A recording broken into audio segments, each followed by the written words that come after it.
Buenos días. Adelante. Edwin, gracias por la invitación. Un placer estar aquí, de verdad que impresionado de la cantidad de gente que está acá, el interés que hay. Muchas gracias a los organizadores, a los patrocinadores de este evento. De verdad que ha sido unos días increíbles. Felicitaciones de verdad por tu presentación. Creo que dejaste muy poco de lo que podemos hablar nosotros, así que voy a tratar de contarles algo diferente, a ver si puedo agregar algo a la conversación. Les voy a hablar un poco de Wealth Tech, que es una de las ramas de FinTech, ¿verdad? Este es el área, el término Wealth Tech, y lo voy a usar porque en inglés suena pues más cool, es el área del manejo de inversiones, ¿verdad? El manejo de patrimonio, ¿no? Y en el mundo tradicional, bueno, el título de esta charla es cómo las innovaciones financieras hacen que invertir sea tan fácil como gastar. Porque hemos visto acá, como Edwin presentó, pues medios de pago, medios de préstamo, pues son muy fáciles, ¿no? Y gastar y endeudarse es muy fácil, es muy rico, ¿no? Invertir ha sido siempre un poco más complicado. Y nosotros estamos utilizando la tecnología para hacerlo que sea igual de fácil. Ya les voy a contar un poco qué es lo que está pasando en este ecosistema, ¿no? A ver si esto sirve. Bueno, ya Edwin les contó un poquito sobre mí. Yo soy el CEO de Dividendo. Yo estoy invitado acá, aunque esto es Colombia FinTech. Yo nací en Colombia, me crié en Venezuela, vivo en Estados Unidos desde hace 25 años, pero mi pasión siempre ha sido involucrarme en empresas que tengan que ver con América Latina, ¿no? Entonces, para mí, pues, es un orgullo, es un placer pues, poder traer estos productos. Yo fui, antes de Dividendo, el cofundador y el CEO de NextView, que quizás la conocen, una plataforma para enseñar tecnología digital en línea que ha crecido muchísimo en la región.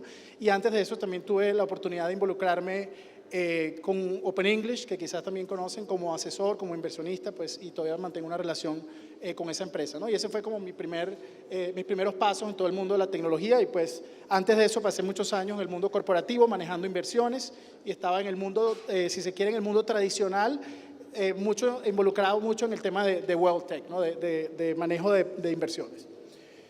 Entonces, bueno, quiero contarles un poquito cómo funciona esta industria, ¿no? Porque no sé cuántos acá, por ejemplo, tienen una cuenta de inversión que no sea un plan de retiro o una de esas cuentas mandatorias de inversión, pero la realidad es que muy pocas personas realmente participan, ¿no? ¿Por qué? Porque tradicionalmente, perdón, esto se me disparó, porque tradicionalmente, si ven la parte de arriba, esta es una industria que los bancos y las casas de bolsa se han enfocado en los clientes institucionales, fondos de pensión o lo que llaman high net worth, gente con billete, ¿verdad? Entonces, si usted no tiene más de $100,000, los bancos no le dan ni los buenos días, ¿verdad? Y entonces esto es un club exclusivo donde solo la gente con mucho dinero puede tener acceso, ¿no? Y eso ha sido históricamente el caso, ¿no? Todos los grandes bancos, Goldman Sachs, JP Morgan, etcétera, se han ocupado de atender a esa gente.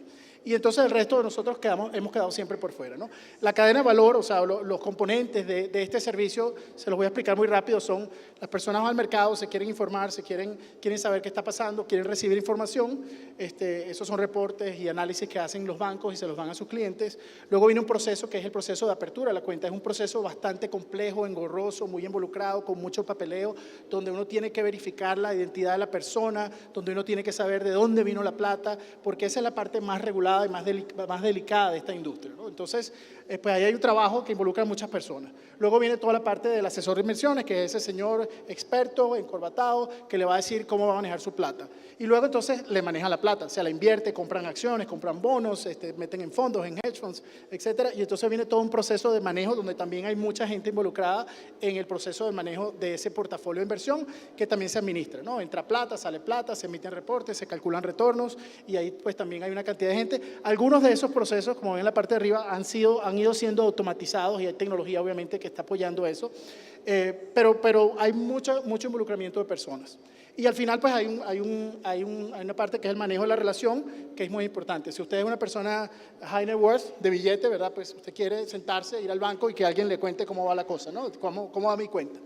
Entonces, yo cuando trabajaba en el mundo corporativo hacía eso, cada trimestre me iba al banco o el banco venía a mi oficina, venían 3 banqueros, se sentaban conmigo y me hacían una presentación y me decían, mira, así van los portafolios, etcétera, ¿no? Entonces, todo eso lo que quiere decir es que es un proceso muy costoso y por eso ha sido un mundo muy excluyente porque solamente unos pocos tienen la capacidad de absorber esos pagos, ¿no? Y para los bancos, pues no era negocio manejar clientes pequeños. Aquí es donde entra la tecnología, y entonces miren un poco en la parte de abajo, cómo cada uno de estos componentes de la cadena de valor de lo que es Wealth Management ha sido transformado completamente por la tecnología. Todos esos procesos están siendo o han sido ya automatizados y el factor humano prácticamente ha desaparecido. Eso lo que quiere decir es que el costo ha bajado y por lo tanto entonces se pueden bajar también o se pueden eliminar las barreras de acceso, ¿no? Y entonces ya se abre un mercado a lo que nosotros llamamos los mass affluent, ya no es el high net worth, sino son las personas que tienen cierto nivel de afluencia, cierto nivel de poder adquisitivo, que quieren participar y quieren invertir, pero no tienen tanto billete. No tienen $100,000, tienen $1,000, $2,000, $3,000. Entonces, bueno, como vemos, pues toda la parte del proceso de apertura a la cuenta, que quizás es uno de los más complejos, en el caso, por ejemplo, de Dividendo, ustedes pueden ya descargar la aplicación Dividendo y ahí van a comenzar el proceso de onboarding, van a poner sus datos, le van a tomar una foto, un documento de identificación y en menos de 10 minutos van a tener una cuenta abierta en Estados Unidos desde acá, desde su móvil Colombia. Entonces, y eso por detrás obviamente tiene una cantidad de procesos que hacen que nosotros cumplamos con esos requerimientos de saber quién es el cliente, de dónde viene la plata, etcétera. Pero eso es lo que la tecnología permite. Entonces, hemos eliminado mucho de la burocracia, del costo de ese proceso. Luego, todo el resto de la cadena, pues, ha sido automatizado. Los algoritmos son los que se encargan de determinar, de acuerdo a su perfil, cuál es el portafolio que más le conviene. Se encargan de administrar ese portafolio, de comprar, de vender, de rebalancearlo, de tomar las decisiones que haya que tomar para que ese portafolio se maneje de la manera adecuada, qué acciones, qué bonos, etcétera, se van a comprar y emite todos los reportes. Ya obviamente la relación no es sentado con una persona, es mirando en el app, viendo a ver cómo va la cosa, recibo un text message, recibo un email, mi estado de cuenta, lo descargo del app. Entonces pues se elimina el contacto humano y de nuevo se bajan los costos o se eliminan prácticamente los costos y eso es lo que permite el acceso. Entonces esa es una revolución, esto era impensable hace unos años. Piensen ustedes que para abrir esa cuenta, que la pueden hacer de aquí desde su celular, en otro momento hubiesen tenido que coger un avión, irse para Miami, ir a un banco allá con un poco de papeles en una carpeta para que le abrieran su cuenta. Y hoy en día lo pueden hacer aquí sentado en la comodidad de su casa. Entonces, bueno, eso es innovación. Entonces, ¿qué está pasando en la región? ¿Verdad? Yo conseguí por ahí un libro que se llama The Wealth Tech Book, que dice que los bancos grandes se han quedado dormidos.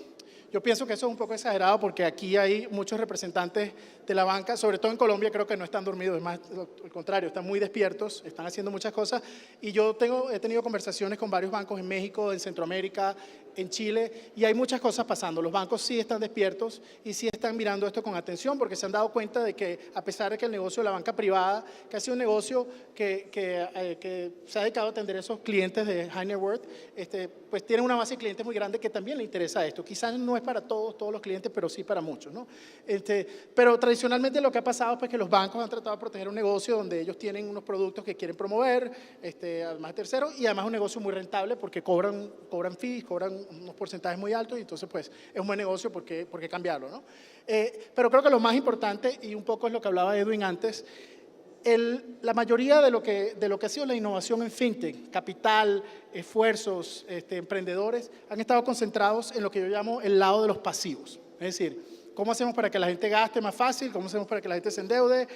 Y eso no necesariamente con una connotación negativa, sino pues es más fácil. La gente está siempre buscando la manera de cómo consumir, de cómo gastar, de cómo mandar plata, cómo mover. Entonces pues el esfuerzo ha estado de ese lado y se ha hecho muy poco del lado de los activos, que es muy importante porque al final del día uno trabaja para acumular patrimonio, ¿verdad? Uno quiere tener plata, quiere tener riqueza y pues lo que hace se lo hacen cada día más fácil para gastarla en vez de hacérselo fácil para invertirla, para hacerla crecer, para poner ese dinero a trabajar para uno, ¿no? Esa es la única manera realmente de crear progreso y eso lo vemos muy claro en los países desarrollados. Nosotros en América Latina desafortunadamente no tenemos esa cultura y es parte del cambio que nosotros queremos traer a la región.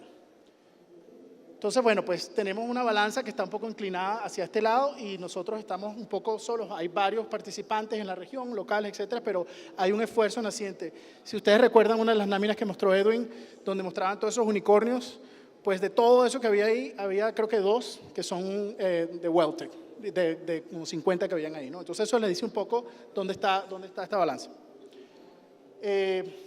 Entonces, bueno, ¿cuál es el resultado? ¿Cuál ha sido el resultado de todo eso, de esa falta de acceso? Si nosotros miramos acá, esto es porcentaje de participación por hogares, ¿verdad? Está medido por hogares, porque fue difícil conseguir la información de Colombia y de México.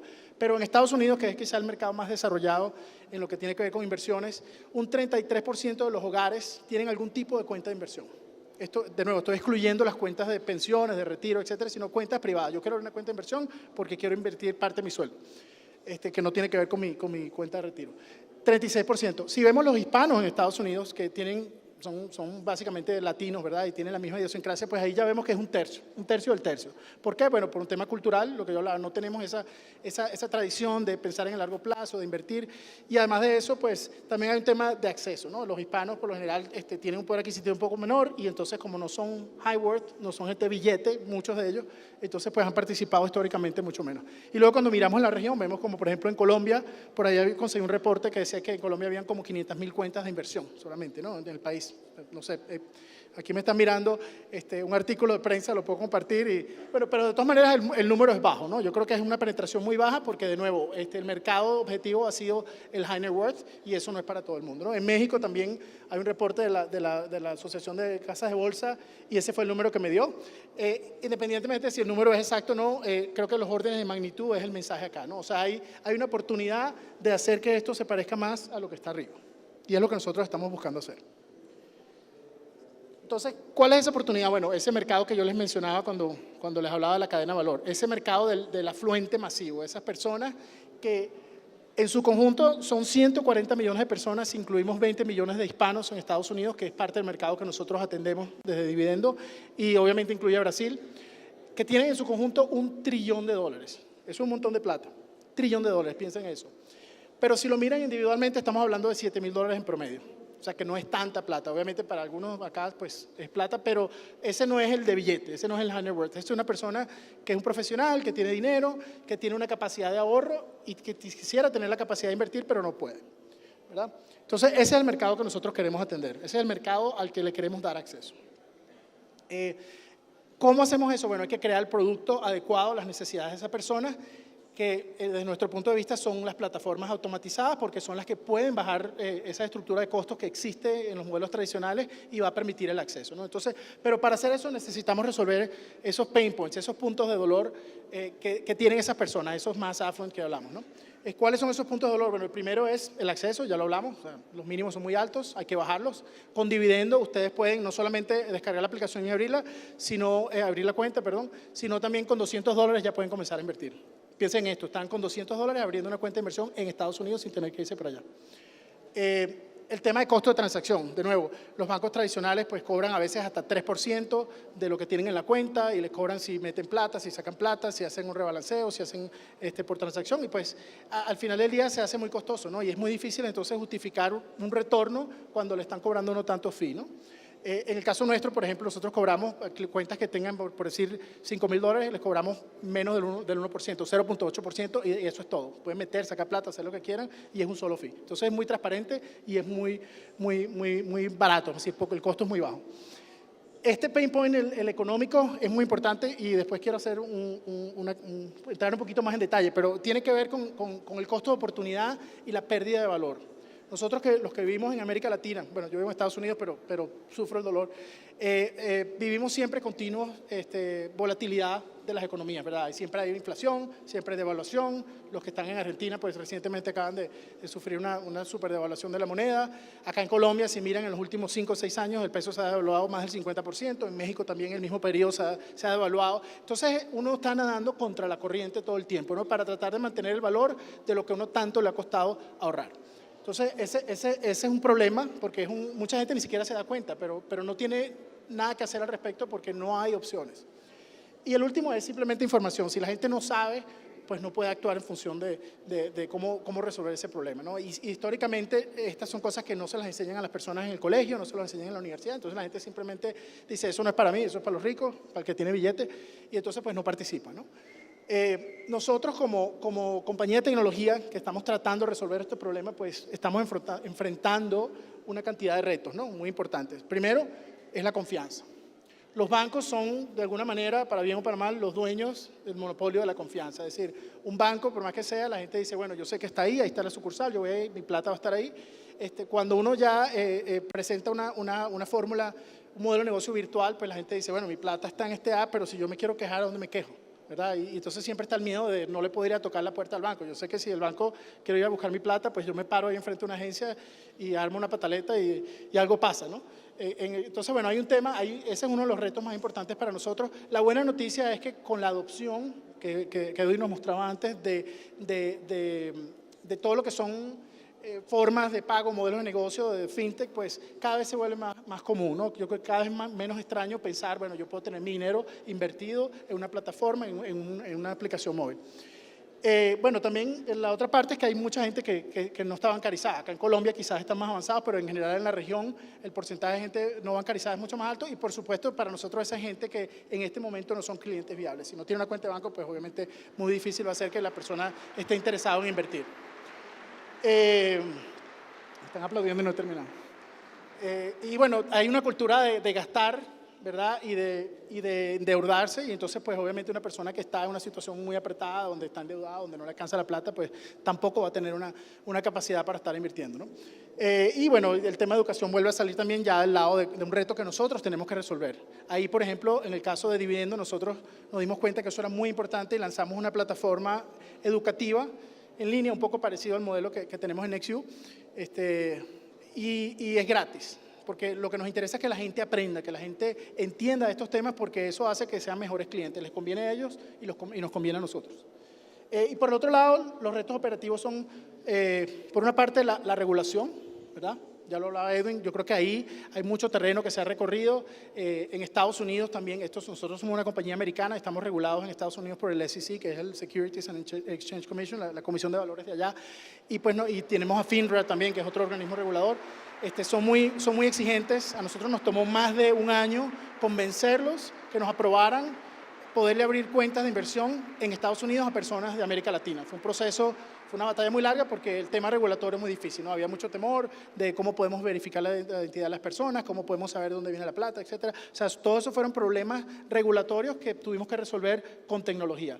Pero para ustedes es tan simple como bajar el app y abrir la cuenta, ¿no? O sea, la gente muchas veces no lo ve e incluso no lo aprecia, ¿no? Pero sigue siendo un reto porque todavía, por ejemplo, nosotros queremos seguir agregando métodos de pago para que cada vez sea más fácil transferir dinero, que la gente pueda de manera automática hacer eso, y pues necesitamos el apoyo de los reguladores. La buena noticia es que, como decía Edwin, pues la disposición está allí. Sobre todo acá en Colombia, yo creo que están muchísimo más avanzados que en la mayoría de los países de la región, y yo creo que el futuro es brillante, ¿no? Y por el otro lado, bueno, el tema de infraestructura, que está un poco asociado a eso, ¿no? Ya mencionaba yo que hoy en día, por ejemplo, para ustedes fondear su cuenta desde acá, tienen que tener, o si tienen una cuenta en Estados Unidos, bien, pues es fácil porque lo hacen como si estuvieran allá, o si no, tienen que hacer una transferencia bancaria, que mucha gente no sabe ni cómo se come eso, ¿no? Entonces, nosotros ahora ya, si Dios quiere, hacia finales de año vamos a tener la posibilidad de una tarjeta de débito van a poder conectarla a su cuenta de inversión y van a poder mandar plata por allí. Pero de nuevo, eso requirió la aprobación del regulador allá, y hay una cantidad de cosas de infraestructura que todavía tienen que pasar para que esos medios de transferir dinero sean compliant, es decir, cumplan con la normativa, ¿no? Porque no es solamente transferir de persona a persona, aquí estamos transfiriendo de una cuenta de banco en América Latina a una cuenta de inversión en Estados Unidos, y eso tiene todo un marco regulatorio diferente por detrás. Pero, vamos a decir, ahí estamos avanzando y de nuevo el futuro es brillante en ese sentido. Quería volver nada más acá, y no le voy a dedicar mucho tiempo al pain point ese de la parte económica, ¿no? Porque a mí esto siempre me llama mucho la atención y yo creo que es muy importante y la gente a veces no lo tiene presente. Esto es lo que yo les decía de nadar contra la corriente, ¿no? Aquí hicimos un análisis donde decíamos, bueno, si miramos un periodo de 10 años, del 2007 al 2018, y pensamos en que una persona hubiese agarrado 100,000 pesos en el año 2007, ¿verdad? Y digamos en México es el ejemplo del gráfico que está ahí, pero ahí están los números de Colombia, etcétera. Y tenía tres opciones: lo ponía en una cuenta de ahorros, en lo que se pueden invertir 100 pesos, que no es mucho, ¿verdad? O lo convertía en dólares en ese momento y lo ponía en una cuenta de ahorro en dólares, ¿verdad? Lo dejaba ahí sentado en una cuenta de ahorro en Estados Unidos en dólares, o lo invertía, en este caso usamos un portafolio moderado de dividendos. Entonces, fíjense la diferencia, ¿no? O sea, definitivamente son órdenes de magnitud el potencial de crecimiento que hubiese tenido su dinero si lo invertían versus si lo dejaban en moneda local o si lo ponían en dólares simplemente, ¿no? Y con esto yo no quiero decir que todo el mundo tiene que sacar su plata y ponerla en dólares, sino que simplemente es una otra forma muy costo eficiente de poder proteger su patrimonio, ¿no? Y eso es un poco lo que nosotros estamos trayendo a América Latina, porque nosotros lo que estamos es dándoles el acceso a Estados Unidos de manera que las personas puedan hacer esto. Si usted tiene el equivalente a $3,000 ahorrado, pues abre su cuenta, agarre la mitad de ese dinero, póngalo, inviértalo, y en el largo plazo ese dinero va a valer más, el equivalente en pesos, que si lo hubiese dejado acá. O sea, obviamente los mercados fluctúan, etcétera, nadie puede predecir el futuro, pero si la historia nos sirve de algo, eso es lo más probable que ocurra. Entonces, bueno, ¿cómo lo hacemos nosotros? Ya para hablar de dividendos. Y aquí, por cierto, quiero hacer un anuncio. Nosotros estamos oficialmente lanzando nuestro servicio en América Latina esta semana. Veníamos ya haciendo pruebas, teníamos el servicio abierto, ya tenemos clientes, pero hasta hace muy poco no teníamos la capacidad de que ustedes pudieran fondear su cuenta de inversión desde su banco local, de Bancolombia o Banco de Vivienda, lo que sea. Ya lo tenemos, así que oficialmente pues hoy es como el anuncio formal de esto, ¿no? Entonces, ¿qué hacemos nosotros? Bueno, es una plataforma automatizada, ¿verdad?, que se maneja de un teléfono móvil. Pueden abrir su cuenta, como les dije, una cuenta en Estados Unidos en menos de 10 minutos, desde su teléfono móvil, desde nuestra página web. Pueden agregar fondos entonces a esa cuenta, hacen una transferencia de su banco, van a enviar pesos que se van a convertir en dólares y van a terminar invertidos en dólares en un portafolio, en una cuenta en Estados Unidos. O sea, y eso todo es algo que es muy sencillo de hacer, ¿no? Entonces, ¿en qué se invierte ese dinero? Bueno, nosotros, cuando ustedes hacen el proceso de apertura de la cuenta, determinamos cuál es el perfil de inversionista de ustedes y entonces les recomendamos un portafolio, ¿verdad?, que tiene una combinación de acciones y bonos. En realidad eso lo que son ETFs, son ETFs, que son unos fondos indexados, muy líquidos, que se transan en la bolsa. Y entonces les armamos un portafolio que tiene una combinación de esos ETFs, ¿no? Típicamente tiene acciones de Estados Unidos, acciones de mercados emergentes, acciones de mercados internacionales, y en el lado de bonos tienen bonos corporativos, bonos de alto rendimiento, bonos soberanos, etcétera. Y entonces ese portafolio diversificado va a ser manejado de manera automática. Ustedes lo que van a hacer es se van a sentar y disfrutar el paseo. Nosotros le damos mucho acceso, mucha información para que entiendan lo que está pasando. Ahí hay una foto, por ejemplo, donde si uno expande lo que es las acciones de Estados Unidos, van a ver que ahí tienen Apple, Amazon, Google, etcétera. Son acciones, productos de compañías de productos que ustedes utilizan todos los días, ¿no? La idea es poderle dar una diversificación y un manejo adecuado a ese portafolio. Mucha gente dice, pero es que yo quiero comprar, no sé, Tesla o Amazon. Bueno, eso es divertido, pero eso es realmente apostar, ¿no? Porque si usted no es un profesional en el mundo de las inversiones, lo más probable es que termine perdiendo plata. Hay muchos estudios que dicen que un portafolio balanceado tiene un retorno más o menos de 6-7%. Cuando las personas se ponen a tratar de invertir por su cuenta, los que no son expertos, terminan con retornos de la mitad o menos. Entonces, nosotros lo que estamos tratando de hacer es hacerles entender a las personas que esto no es para jugar, esto es para invertir. Entonces, les damos un producto, que es un producto bastante sencillo además para que lo puedan entender, porque la mayoría de nuestros clientes son personas que están invirtiendo por primera vez, para quienes esto quizás es algo intimidante, es algo desconocido, y entonces lo hacemos muy sencillo, ¿no? Y una de las cosas más interesantes es que cuando hablaba del tema de la confianza, que es uno de los retos que tenemos, pues el hecho de que nuestras cuentas, nosotros somos una compañía norteamericana regulada en Estados Unidos, nuestras cuentas están protegidas por un organismo en Estados Unidos que se llama el SIPC, que protege esas cuentas por hasta $500,000, ¿no? Y nosotros tenemos que cumplir con la regulación norteamericana, que pues obviamente es una de las más estrictas, más sólidas. El sistema regulatorio legal allá pues funciona muy bien y eso le da un nivel de tranquilidad y garantía. Okay, bueno, ya estoy. Entonces, pero realmente, ¿quién es hoy en día un inversionista, ¿no? ¿Quiénes son las personas que pueden realmente aprovecharse de esto? Nosotros en Estados Unidos tenemos ya más de 50,000 cuentas, pero nos hemos dado cuenta, hemos aprendido de que muchas de esas personas realmente no están listas para invertir, ¿no? Abren la cuenta por curiosidad, meten una plata y a las 2 semanas la sacan y entonces empiezan, porque esas personas no tienen las condiciones para realmente ser un inversionista exitoso. Y con eso no quiero decir que las personas tienen que lucir exactamente como lo estoy describiendo acá, pero sí tiene que haber un cierto número de estos atributos para que la persona realmente tenga algo de éxito. Entonces, si yo tuviera que describir a ese inversionista, sería un profesional que típicamente no ha tenido experiencia en el mundo de las inversiones, ¿verdad? Una persona que tiene una salud financiera, o sea, tiene cierto nivel de solvencia, de capacidad de ahorro, está en control de sus finanzas, que tiene un deseo de invertir, es una persona que quiere poner su dinero a trabajar, ¿verdad? Y que está dispuesto a asumir los riesgos del mercado, porque esa persona tiene que estar consciente de que el mercado va a subir y va a bajar, pero que en el largo plazo históricamente siempre ha terminado subiendo y ganando. Entonces tiene que estar con esa mentalidad, ¿no? Y además se quiere sentir empoderado. Yo quiero ser dueño de las acciones de las compañías de las cuales yo consumo todos los días, ¿no? Y entonces esta persona comienza a tener ya una visión un poco más a largo plazo, porque quizás está pensando en la universidad de los hijos, quizás está pensando en comprarse una casa más grande o comprarse una casa que no tiene y quiere ahorrar para iniciar. Tiene horizontes de 3, 5 años que son los que hacen que invertir tenga sentido, ¿no? Y sobre todo quiere aprender. Ve esto como una oportunidad para entrar en el mercado, comenzar a aprender, a saber más de las inversiones.